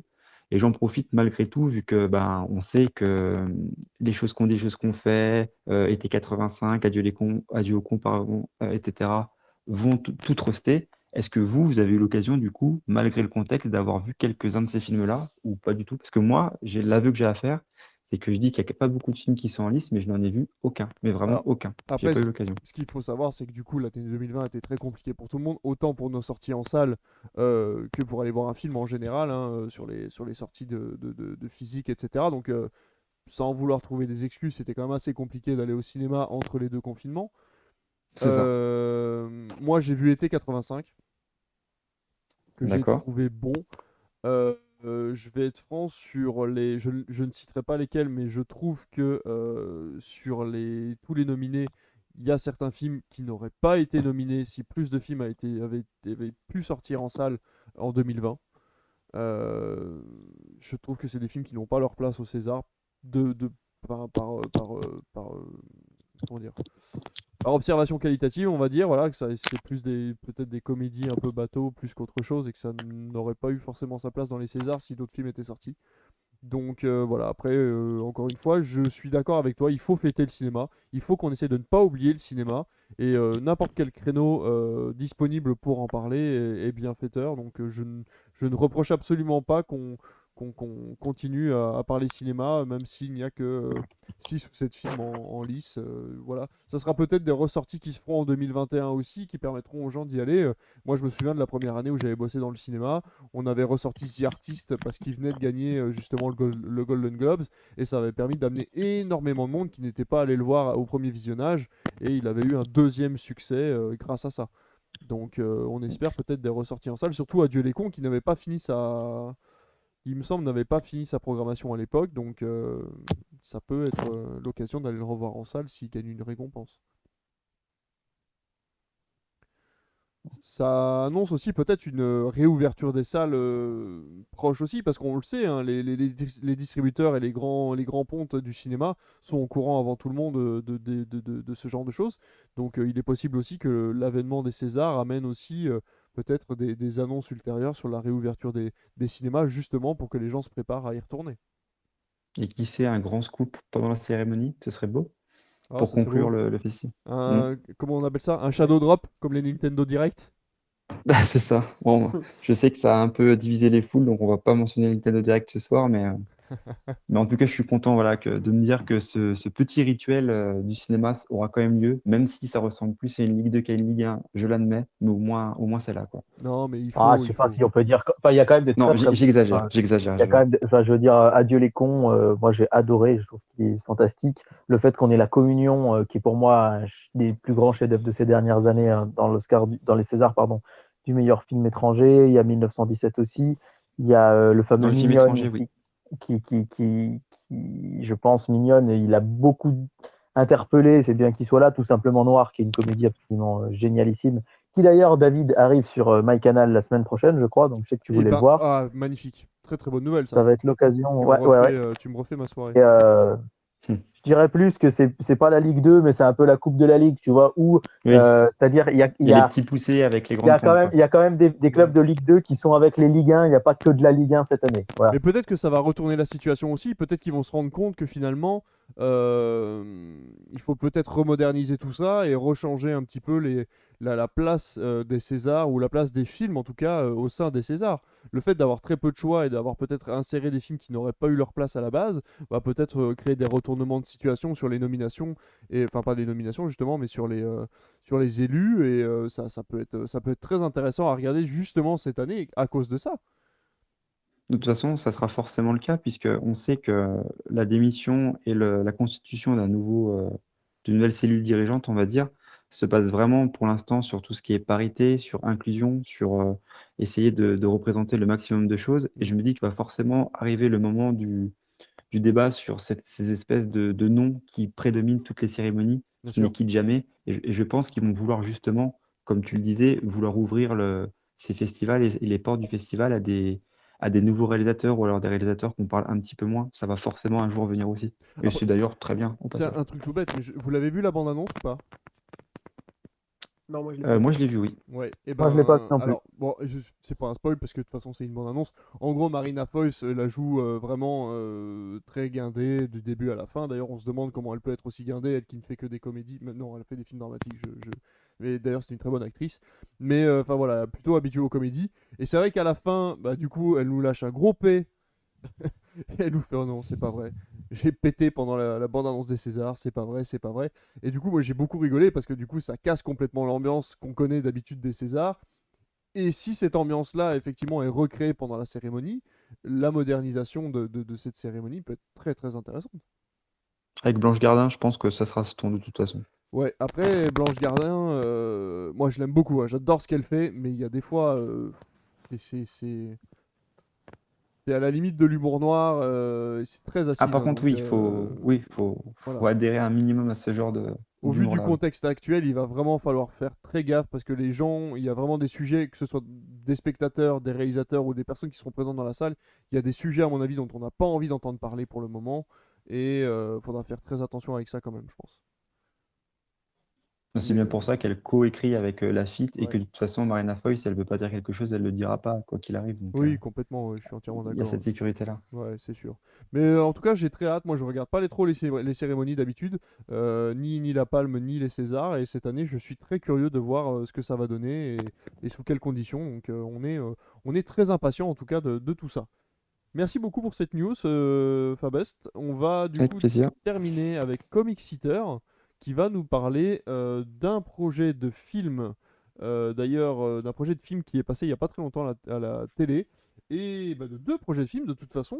Vas-y, explique-nous tout, je te laisse Oui. tout ça.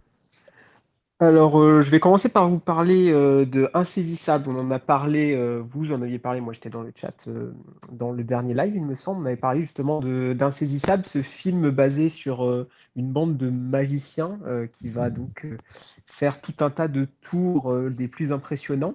Et c'est un film qui avait bien fonctionné à l'époque, Insaisissable, et qui avait eu le droit à une suite avec Daniel Radcliffe, donc l'acteur d'Harry Potter, qui avait tout aussi bien fonctionné au box-office mais qui avait refroidi le studio parce que les recettes s'étaient faites davantage à l'international qu'aux États-Unis. Pour vous montrer encore une fois que ce qui compte avant tout, c'est ce qu'on gagne sur le territoire américain et pas ailleurs, puisque les recettes étaient les mêmes, mais pour autant, le studio a été refroidi par le manque de recettes dans le pays américain. Du coup, ça s'est un peu oublié, quoi. La licence s'est faite oublier et elle revient un petit peu sur le devant de la scène, puisque le scénariste d'American Bluff, donc un film qui n'a rien à voir avec, pour le coup, Insaisissable. American Bluff, c'est un film avec Mais qui est très Christian bien. Bale notamment, qui était très bon, effectivement. Et c'est le même scénariste qui va plancher sur le film Insaisissable 3, donc qui s'appelle actuellement Insaisissable 3, mais qui n'en dit pas trop sur ce qu'il va être, puisqu'il serait question peut-être d'un reboot, donc de repartir à zéro, avec peut-être un autre casting. Donc on ne sait pas du tout si les acteurs des 2 premiers films vont revenir, parce que c'est quand même un casting 4 étoiles, quoi, pour le coup. On a des grands acteurs dans le film Insaisissable et dans sa suite. Et du coup, voilà, le projet se précise. Il y aura une suite ou un reboot de Insaisissable, un film que j'avais beaucoup apprécié. Je n'ai pas vu le 2. Donc je ne sais pas si certains parmi vous l'ont vu. Je sais que David a vu le 1 avec moi. Le Et oui, je 2, l'ai bah, vu à Calais le ah premier, bah moi. voilà, C'est fou, je l'ai vu à Calais. à Calais. Et Ouais, bah, c'est le fou. 2, le 2 j'aime bien. Moi, j'aime bien, mais je suis bon public de ce genre de truc. Donc, j'ai le Blu-ray du 2, je pourrais te le prêter à Ouais, voilà, c'est l'occasion. à voir. Bah, on en revient là-dessus. On en parlait quand on a parlé de Lupin. C'est Louis Leterrier qui a fait le premier. Et j'ai regardé, c'est pas lui qui a réalisé le deuxième. Et on voit la différence. Louis Leterrier, Ouais. finalement, il a ce côté très. Je vous offre du spectacle, mais je vous explique ce qui se passe. C'est-à-dire qu'à la fin de Insaisissable 1, on nous explique vraiment tous les tours. Tout est compréhensible en fait pour le spectateur. Et tout est très bien à ce niveau-là. Le 2 amenant ce côté un peu mystique de l'œil et de la congrégation secrète qui apparemment chapeauterait tout ça, nous amène parfois à des explications tellement rocambolesques qu'on n'y croit pas vraiment et j'ai pas ressenti ce côté prestidigitateur en fait dans le deuxième et moi ça m'a un peu bloqué. Alors j'ai aimé le deuxième, il n'y a pas de souci, c'est un très bon divertissement. Mais par contre, j'ai moins apprécié. Moi, j'aime bien savoir ce qui s'est passé, pourquoi le tour fonctionne, etc. Mm. Et en fait, les explications de tour dans le 2 n'ont pas fonctionné sur moi. Je n'y ai pas cru, dans le sens où c'était beaucoup trop gros que pour être crédible. Et donc à ce moment-là, moi, j'ai passé un moins bon moment que sur le premier. Mais voilà, encore une fois, ça n'empêche pas que je serai le premier à aller voir le troisième, surtout s'il garde en compte le background qu'était l'œil et cette fameuse société secrète des magiciens que j'ai trouvé très très sympathique. Ouais. Alors, en plus, là, parmi là, nous ensemble, on aime plutôt bien ces films. Mais c'est vrai que sur Internet, moi, tout ce que j'ai pu lire, plutôt sur les réseaux sociaux, c'est souvent très négatif sur Insaisissable. Mm. J'ai jamais compris pourquoi, mais il y a vraiment un certain. Il n'a pas profité un petit peu avec le recul. Les gens le critiquent beaucoup alors qu'il a bien fonctionné en salle. Et du coup, je ne sais pas si ce projet de suite, elle a intérêt d'être bien écrite. Alors, il y a de l'espoir, vu le scénariste, du coup, qui sera sur le projet, puisque, voilà, il va être attendu, je pense, au tournant, Complètement. par ceux qui l'ont détesté le premier, mais qui, je pense, iront peut-être voir quand même, parce que Oui, souvent, oui, l'amour oui. et Il y la aura, haine vont ensemble. il y aura des curieux, puis On est tout va attiré dépendre par du ce qu'on n'aime casting, pas. hein. Tout va dépendre du casting, tout va dépendre de la réalisation. Voilà, Et, et Maxence, effectivement. j'en profite, donc du coup, Maxence dans le chat est d'accord avec nous, puisqu'il nous dit que le 2 est sympa, mais qu'il est moins prenant que le premier, et c'est tout à fait exact. Je te laisse continuer du coup. Et donc ma dernière news, donc c'est à propos du dernier train pour Busan, donc un film d'horreur qui a été un méga succès, un film coréen de Sang-ho Yeon, je ne sais pas si je prononce bien le nom du réalisateur, et qui est un film qui a eu le droit à une suite cette année qui s'appelle Peninsula, qui est sorti donc dans cette période Covid, donc qui n'a pas forcément était un succès, sachant que le film, moi je ne l'ai pas vu, j'ai pas eu l'occasion de le voir, mais il tranche totalement avec le premier. Donc Le Train pour Busan, c'est un film d'horreur, mais avec une écriture particulière qui joue un petit peu sur ses personnages, là où Péninsule, c'est la suite, donc le deuxième volet, c'est un gros film d'action, avec on tue tout le monde, etc. Donc ça n'a rien à voir, mais Le Train pour Busan, ça a été un vrai succès, et qui dit succès dit remake, forcément, remake américain. Et on apprend il y a quelques jours que c'est James Wan qui va produire ce remake américain. Donc James Wan, maître de l'horreur, qui est connu pour avoir produit et réalisé entre autres Saw, qui a été sur Conjuring, sur Insidious, qui a aussi fait du super-héros, puisqu'il a fait Aquaman, que j'ai bien aimé.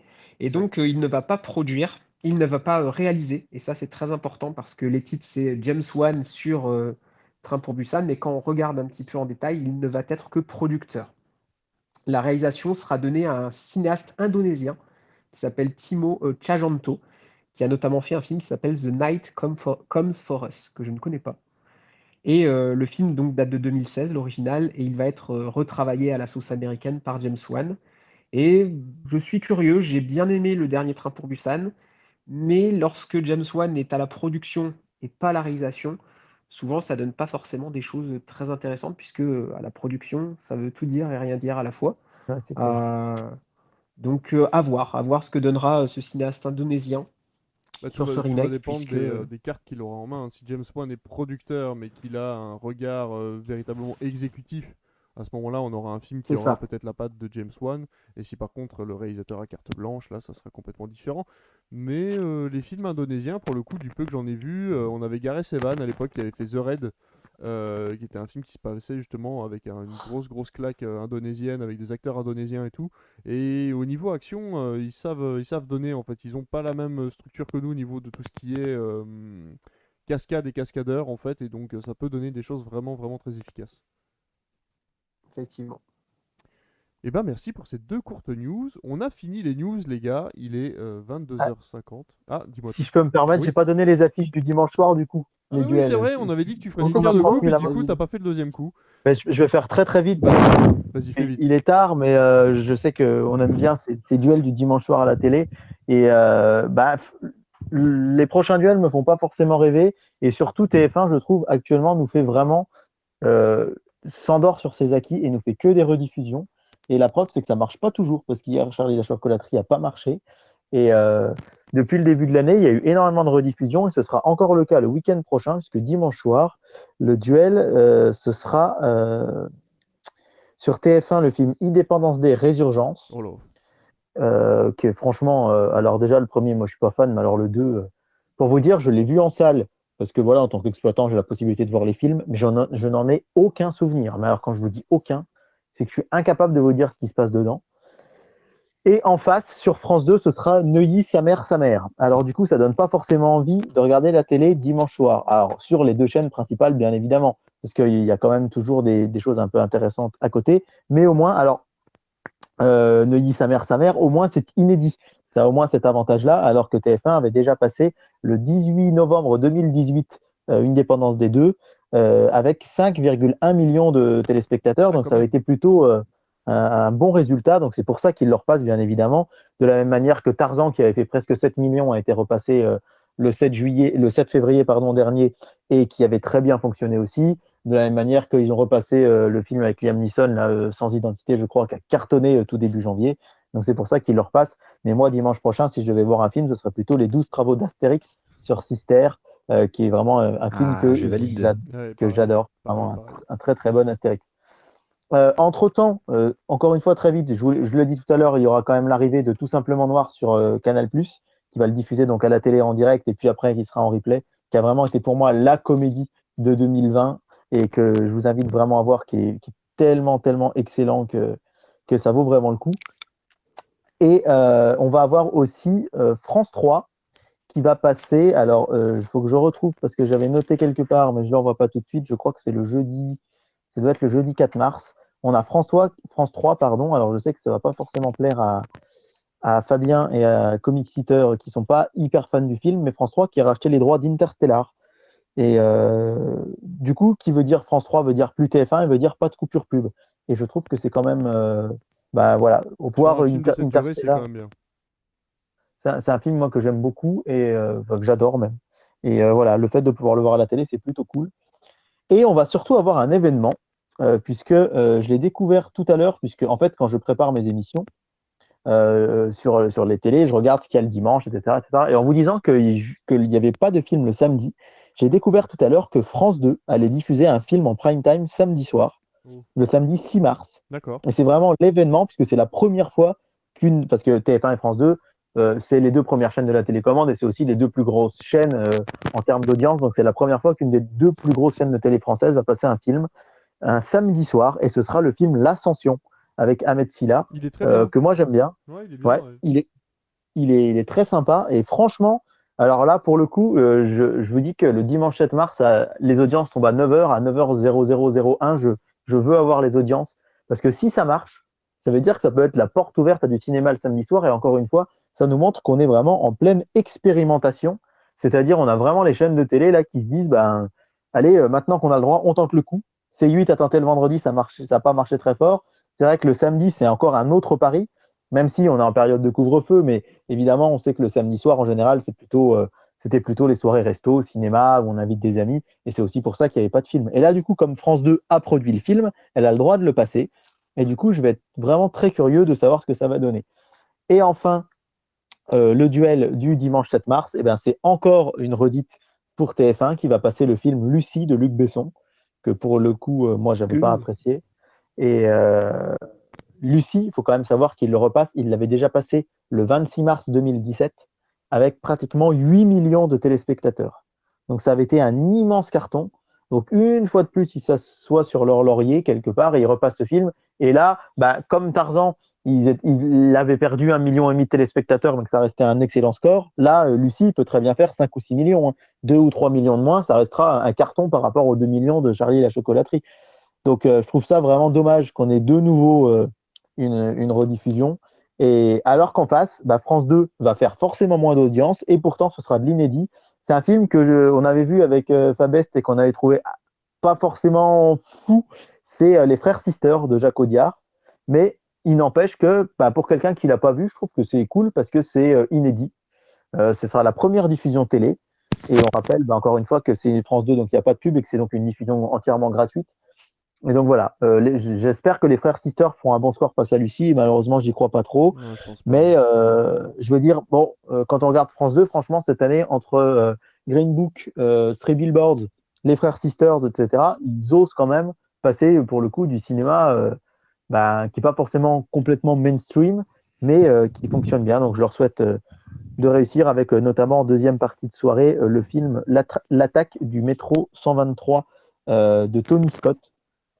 Et bah voilà, eux au moins ils continuent. Alors, je rappelle quand même que le titre de Ciné Dimanche à l'origine, qui est le nom de la soirée TF1 de cinéma de TF1, c'était Deux films, sinon rien. C'est le titre. Sauf que là maintenant, ben, ils passent 2 films le dimanche soir, une fois sur 3 ou sur 4, alors que France 2, même si ça coûte de l'argent et que ça n'en rapporte pratiquement pas le dimanche soir en deuxième partie de soirée, ils ont au moins cette audace de proposer du cinéma en deuxième partie de soirée aussi le dimanche. Donc voilà ce que j'avais à vous dire sur les prochains films à la télé. Et du coup, pendant que je vous parle, je fais une petite recherche Google parce que si vous me permettez de continuer un tout petit peu, parce que je voudrais juste voir si le samedi d'après, France 2 va repasser du cinéma ou pas, parce que c'est quand même assez intriguant ça. Donc j'essaye de voir si j'arrive à trouver le programme télé du samedi 23 mars prochain. Mais bref, je vais chercher ça du samedi 13 mars, pardon, Ouais. et puis je vous le redirai plus tard dans la soirée si je le trouve. Ok. Bah, de toute façon, on va essayer de faire court. Il est déjà presque 23 h et il ne nous reste que plus qu'un sujet à aborder. C'est le fameux sujet de Disney Plus Star. Je vais parler de lui depuis maintenant quelques semaines et qui va nous apporter son lot de programmes adultes et jeunes adultes qui n'étaient donc pour l'instant pas présents sur Disney Plus, puisque Disney Plus se préoccupait pour l'instant plus des films d'enfance et tout public. Donc on aura la possibilité de regarder à partir de demain la section Stars qui pour les abonnés Disney Plus ne coûtera que 6,99 € et pour toutes les personnes qui s'abonneront à partir de demain coûtera 8,99 €, donc 2 € de plus pour accéder à tout le catalogue ou quasiment tout le catalogue Fox que mettra à disposition Disney. Je n'ai pas regardé en détail la liste des programmes qui vont être disponibles à partir de demain parce qu'elle est véritablement énorme. C'est plus de 250 voire 300 programmes qui vont être accessibles à partir de demain, séries et films confondus, ainsi que de nouveaux programmes qui sont prévus pour les années à venir, tels que un projet Alien de série qui sera chapeauté par Ridley Scott. Donc voilà, on en attend beaucoup de cette plateforme Stars qui apparemment ressemble aussi à ce qu'on voit en ce moment avec HBO Max. Donc voilà, qu'est-ce que vous en pensez vous les gars? Est-ce que vous êtes impatients de voir ce que Stars va avoir à proposer? Moi personnellement j'attends depuis des années qu'on me propose Scrubs, qui est la série hospitalière que j'ai beaucoup aimé quand j'étais ado et que je souhaite revoir depuis des années. Et enfin, c'est disponible sur une plateforme de SVOD et ce sera sur Star. Et rien que pour ça, je pense que je vais y passer quelques heures. Et vous, est-ce qu'il y a des programmes qui vous intéressent?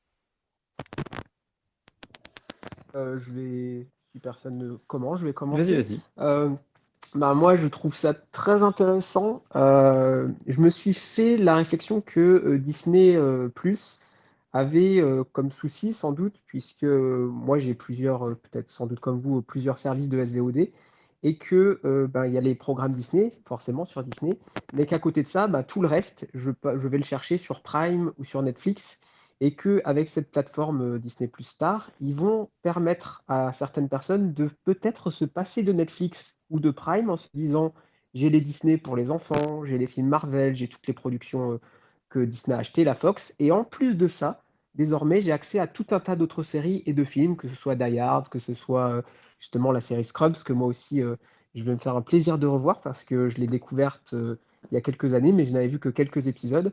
Et je trouve que c'est une très bonne opération de se donner un catalogue annexe à ce que fait Disney pour vraiment essayer de dire, tiens, si je dois acheter un seul abonnement, pourquoi ce ne serait pas Disney, puisque j'ai à la fois ben, les produits Disney et aussi le reste maintenant, que j'allais chercher à la base sur Netflix ou Prime. Complètement. Donc moi, je trouve ça très intéressant.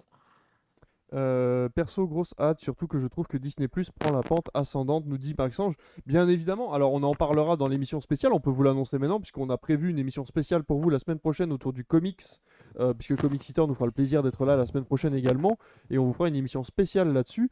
Et on en parlera très certainement. On parlera de WandaVision, hein, qui est un gros succès critique et je vais dire commercial, mais plutôt de visionnage. Ça a été le cas aussi de The Mandalorian. Donc c'est vrai que Disney Plus, en plus de ça, est sur la pente ascendante au niveau de ses programmes originaux et sur l'arrivée de certains films sur la plateforme. J'ai vu que Black Panther venait d'arriver aussi sur la plateforme, ainsi que The Greatest Showman. Donc on commence à Mhm. avoir des produits qualitatifs et récents sur la plateforme et c'est hyper sympa à voir. Donc effectivement, ça ne peut qu'être gagnant pour les personnes qui ont déjà l'abonnement. Fabus, toi, qu'est-ce que tu en penses de tout ça? Bah moi, je n'ai pas Disney Plus de base. J'avoue que j'ai pas vraiment regardé non plus le catalogue proposé. Je trouve que quoi qu'il en soit, de toute façon, c'est une bonne nouvelle pour les gens qui adhèrent à cette plateforme et qui vont pouvoir un petit peu élargir leur champ de vision. Moi, j'ai noté, parce que je suis un fan absolu de Wes Anderson, que La Famille Tenenbaum arrivait. Et je l'avais mis sur le petit dossier. Je vous conseille vraiment de le regarder si vous avez l'occasion. Je ne sais pas si d'autres Wes Anderson, d'ailleurs, vont aboutir dessus. Il y a tout le C'est- catalogue, hein, puisque Wes Anderson travaillait exclusivement avec la Fox. Voilà. Donc, Bon, ben, je, ils je auront trouve tout. que Ouais. c'est la Ouais, ouais. meilleure nouvelle de la soirée parce que du coup, vous allez pouvoir vous faire l'intégralité des Wes Anderson et c'est peut-être l'un des grands réalisateurs de notre époque, quoi. Voilà. J'ai pas vraiment Ouais, d'autre avis que ça à d'accord. donner. J'ai pas eu le temps d'assez approfondir le sujet, pour être franc, pour vous en dire plus. Ouais, il y a Il vraiment y a énormément de choses. énormément beaucoup de choses, beaucoup de sagas entières. On Mm, parlait mm. justement de la série Alien. Du coup, visiblement, toute la saga, à moins qu'il y ait quelques épisodes, va être disponible aussi. La saga Alien, la saga des Die Hard, les 24 heures chrono qui vont être disponibles également. David va vous en parler après. Il y a vraiment un gros contenu qui arrive là qui va diversifier l'offre de Disney que moi j'ai pris sur le tard, hein, Disney Plus au moment où arrivait la saison 2 de The Mandalorian. Et maintenant, je me dis que là, le catalogue commence à être très varié et très intéressant. Il n'y a pas que des Disney que j'ai déjà vus, des Pixar que j'ai C'est déjà ça. vus, des anciennes productions. Là, il y a des choses que je n'ai pas encore vues et que j'ai envie de découvrir et parfois que je ne trouve pas ailleurs. Et ça, c'est assez fort. Euh, Moi, notamment, je voulais aussi parler dans les choses un petit peu nouvelles. Il y a, si vous êtes fan de Rick et Morty, Oui, le créateur de Rick et Morty va avoir une série justement sur Disney+, qui est une série à la base par Hulu, qui s'appelle Solar Opposites, qui va raconter l'histoire d'une famille d'aliens qui débarque sur Terre, donc une série d'animation, et qui va vivre des aventures assez comiques, et dans lesquelles elles vont se poser la question si elles sont mieux sur Terre ou si elles devraient retourner sur leur planète. Donc moi qui suis un grand fan de Rick et Morty, je pense que ça peut être très intéressant, cette nouvelle série d'animation dans la même veine. Maxence nous dit pourquoi une telle différence entre le catalogue FR et US? Tout simplement pour des histoires de droit. Il faut bien savoir que la distribution et la production sont deux choses différentes et que si la Fox et donc Disney n'a pas les droits de distribution et qu'ils n'ont pas fait l'achat de ces droits-là pour la plateforme de SVOD, ils n'y auront pas droit pour l'instant. Il faut bien comprendre que certains films qui vont être accessibles sur Disney Plus Stars sont pour l'instant disponibles sur d'autres plateformes de SVOD. On pense notamment à Die Hard ou à la saga Alien qui sont disponibles sur Prime Video pour le moment. c'est une aubaine pour Disney+, et je pense que c'est presque fait exprès d'avoir autorisé Amazon Prime à prendre les droits de ces films-là, parce que vous vous dites, bah tiens, je vais me faire le premier et le deuxième, et puis bah du coup, quand ils seront plus disponibles sur Prime, le seul endroit où vous pourrez le trouver, ce sera sur Disney+. Donc c'est encore une fois un très très bon plan marketing de la part de Disney d'avoir juste avant la sortie de Stars revendu les droits de sagas hyper connues que vous n'aurez pas le temps de voir en entier parce que vous avez énormément de choses à voir en ce moment puisque les plateformes de SVOD vous proposent énormément de choses. Et du coup, le jour où vous voudrez vous faire la suite, il faudra aller sur Disney+. Donc voilà, ça c'est encore une fois un coup de génie de chez Disney, moi je trouve, et on ne peut que les féliciter, même si c'est pas forcément pour de bonnes raisons. David, toi, du coup, qu'est-ce que tu en penses de tout ça? Bah, je pense qu'effectivement, comme le dit très bien un comic eater, Disney Plus va enfin pouvoir comment dire, se suffire à elle-même. Quelqu'un qui a un petit budget, aujourd'hui, s'il avait que Disney Plus, bah, à part regarder les Disney, puis les Star Wars et les Marvel, c'était quand même assez restreint. Là, avec l'option Star, quelque part, on pourra se permettre de regarder, on va pouvoir se permettre, si on n'a que Disney Plus, on va avoir accès à énormément de contenu en plus. Maintenant, effectivement, les Aliens, ils sont déjà sur Prime. Les 24 heures chrono sont déjà sur Netflix. Les Die Hard sont déjà sur Prime, etc. etc. Donc, c'est pas forcément. Il y a beaucoup d'exclusivité, mais il y a aussi des choses qu'on retrouve ailleurs. Mais mine de rien, ça permettra à des gens à y avoir accès. Et je trouve que c'est vraiment déjà un bon début.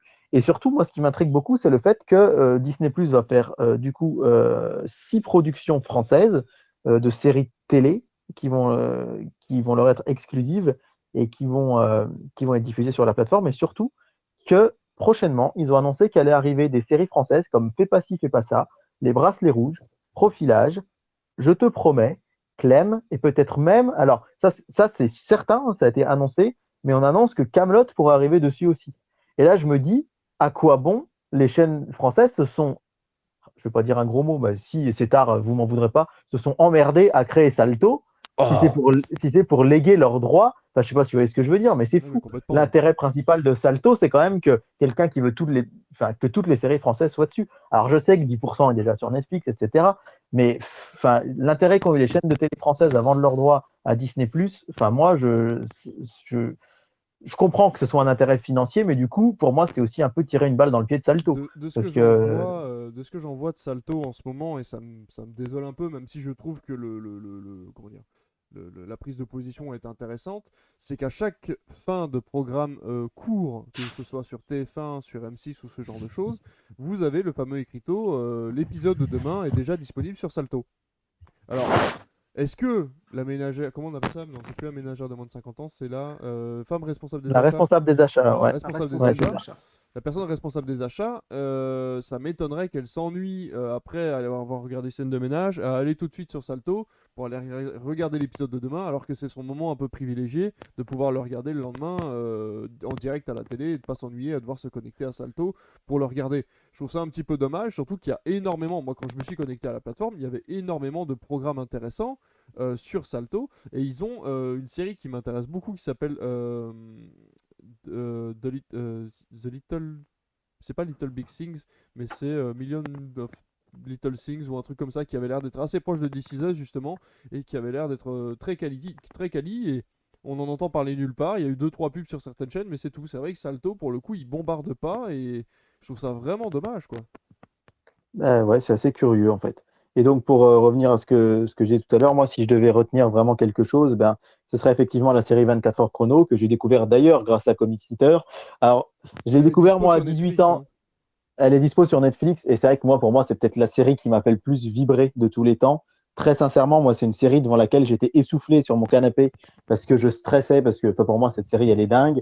Bon, effectivement, je sais qu'après il y a eu pas mal de polémiques sur le fait que c'était une série de la Fox, donc plutôt pro-conservateur américain, qui légitimait un peu la torture, etc. J'avoue que moi, je l'ai vu la première saison à 17 ans, j'ai regardé. J'ai pas vu les dernières saisons, j'ai encore la 7 et la 8.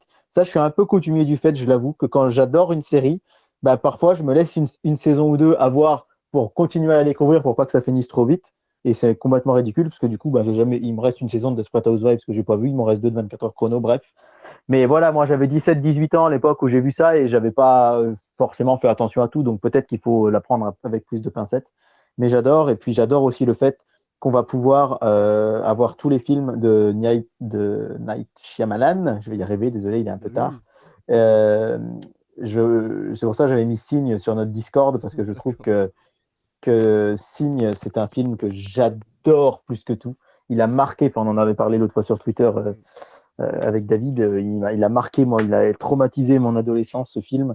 Et le fait qu'il y ait ces films-là, bah, je pense tout simplement au Village. Ça fait plusieurs mois, voire plusieurs années que j'aimerais le montrer à ma compagne, le Village, et qu'il est sur aucune plateforme. C'est vrai. Bon, j'aurais pu acheter le Blu-ray, mais c'est vrai que je ne l'ai pas en Blu-ray, ça va être l'occasion. Donc, je sais que demain, je vais me prendre un petit moment et je vais parcourir avec grand plaisir la catégorie Star de Disney Plus Complètement. pour voir ça.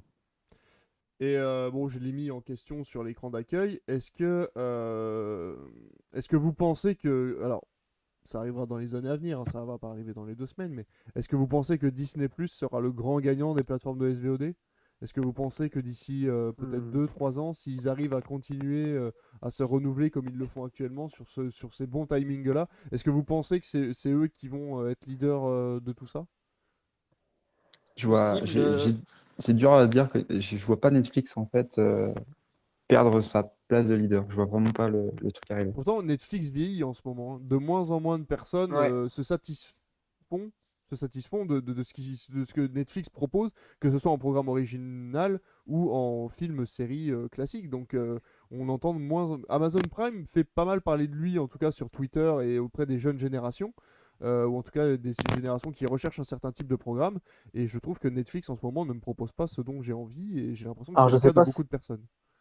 je sais pas si vous avez vu qu'il y a une étude qui est sortie il y a quelques jours, justement, qui, euh, qui a recoupé les chiffres actuels, et c'est une étude statistique très sérieuse, vraiment, qui a été dirigée par un cortège de statisticiens américains, qui dit que si on continue comme ça, début 2026, Disney Plus sera devant Netflix. Disney Plus devrait atteindre les 300 millions d'abonnés dans le monde, alors que Netflix devrait rester à 280.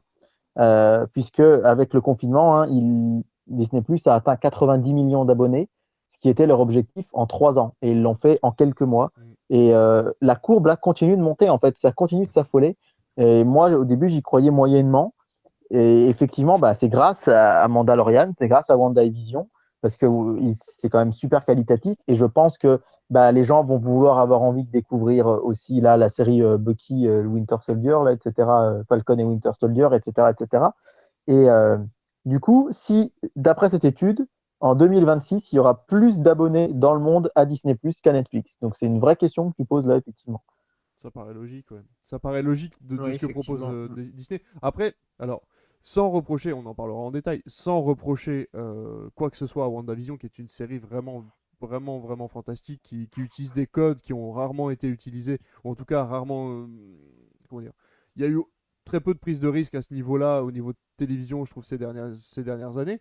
Euh, Ça utilise quand même une recette de hyping, de hype, qui est sans cesse utilisée par Disney. Et quand on voit, en fait, quand on commence à voir apparaître les ficelles, c'est beaucoup plus difficile de prendre son pied.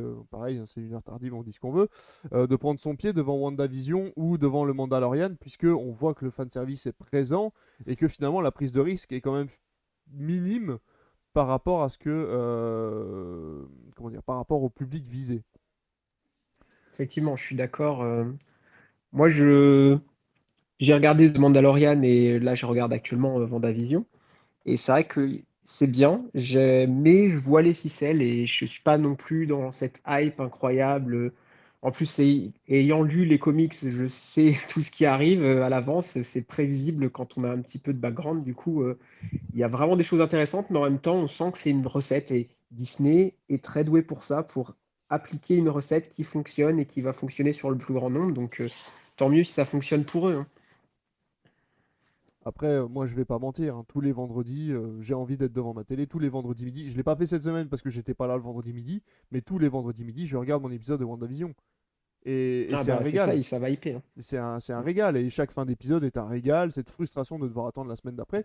Mais je pense que l'effet serait le même sur une série autre qui sort son épisode toutes les semaines et qui m'aura pris autant au trip que WandaVision, mais qui marche. Et vraiment sur mon côté fanboy, c'est-à-dire que les easter eggs sont là, l'avancée de l'histoire avec les easter eggs qui arrivent toutes les tant de minutes, les personnages qu'on attendait depuis des années parce qu'ils étaient dans tel film qui arrivent au bout de tant de minutes parce que voilà, il y a un espèce de sursaut, un espèce d'oscillogramme en fait qui va vraiment nous permettre de monter et de redescendre en fait dans la hype pendant un épisode et du coup ça fonctionne très bien, mais c'est vrai qu'il n'y a rien d'original à ça.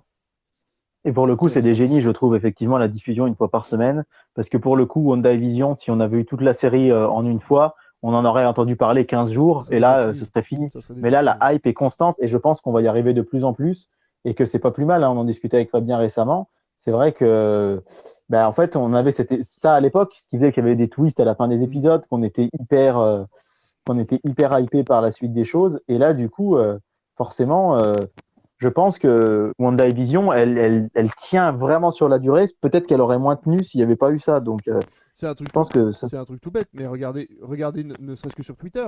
On parle encore de Lost, on parle encore de Prison Break, on parle encore de 24 heures chrono, et par contre, on n'entend plus parler de Daredevil, on n'entend plus parler de la Casa des Papel, on n'entend presque plus parler ouais, de c'est vrai. Stranger Things, qui sont des C'est vrai, c'est vrai. produits de la SVOD, et dont on n'entendra plus parler dans 4-5 ans, et c'est pas ces séries-là que vous allez montrer à vos enfants.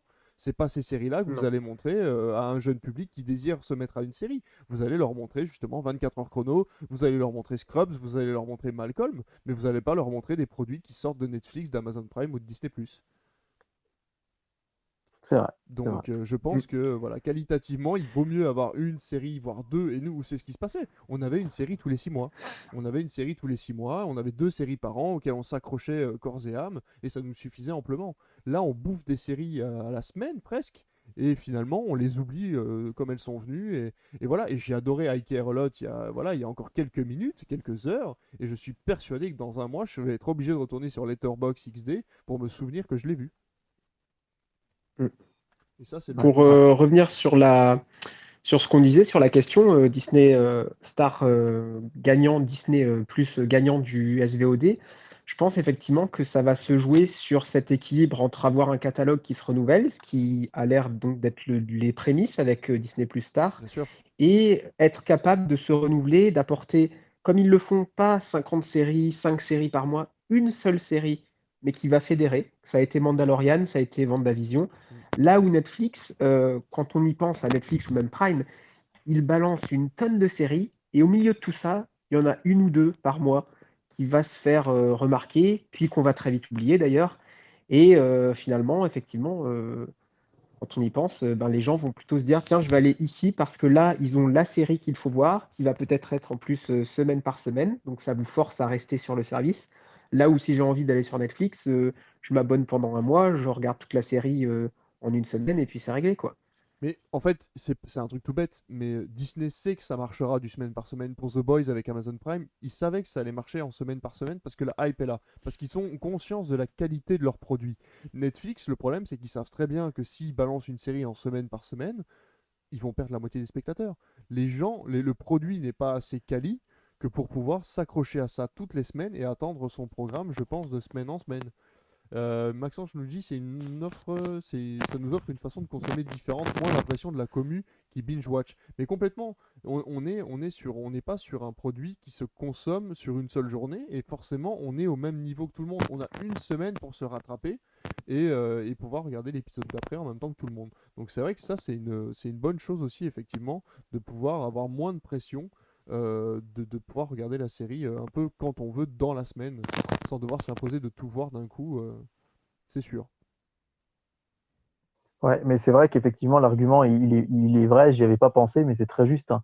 Effectivement, quelqu'un qui va s'abonner juste pour un mois à Disney+, il va pas pouvoir voir tout WandaVision s'il l'a pris en janvier, quoi. Mm. Donc, il y a ça aussi, hein, ça incite, ça fidélise les gens sur la plateforme vraiment d'une manière toute bête, mais en fait, ils ont rien inventé, hein, parce que avant, les séries télé fidélisaient les gens sur la chaîne de télé sur laquelle ils la regardaient. Bien sûr. C'est clair que si tu avais commencé Lost en 2004 le samedi soir sur TF1, ben, tu allais forcément y être le samedi d'après, le samedi suivant, et là, c'est la même chose. Et d'ailleurs, on a perdu Oui, beaucoup de d'accord. monde. Lost a perdu beaucoup de monde sur ses dernières diffusions parce que, étant donné que la chaîne avait perdu pas mal de téléspectateurs, il l'avait diffusé, je me rappelle, sur la fin, en deuxième partie de soirée. Moi qui n'avais Voire pas, en troisième. voire en troisième, et moi je n'avais pas accès du coup à la télévision sur ces heures-là à la diffusion de Lost, et du coup je n'ai jamais vu la fin de Lost. Ben moi, je me rappelle que le dernier épisode de Lost, ils avaient vraiment TF1, ils en pouvaient plus quoi. Ils en pouvaient plus de diffuser cette chaîne. Ils avaient passé 4 ou 5 épisodes à la suite un soir.